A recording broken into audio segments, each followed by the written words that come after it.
How to fix Reddit sorry, please try again later problem. So if you're also facing similar problem, then first of all what you're gonna do is close the application and then hold on to the app for some time, tap on the app info icon, then scroll down a bit and go to the storage section. Here you'll find clear cache and clear data. Tap on clear cache and tap on clear data. Then head back. Then tap on force stop over here. After you tap on force stop, now close this.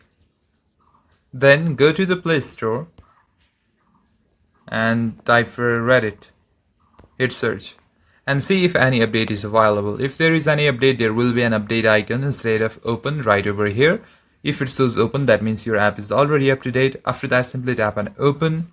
And if this doesn't open, then what you can do is completely swipe away the app from your recents.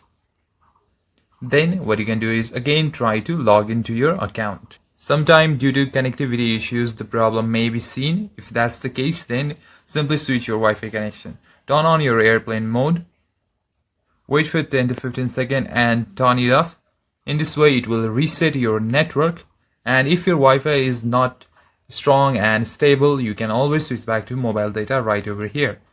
And that's it guys. Now if you try to open the app, it should work. Thank you for watching the video. If you find it useful, then consider liking and subscribing to the channel. I'll see you on the next one.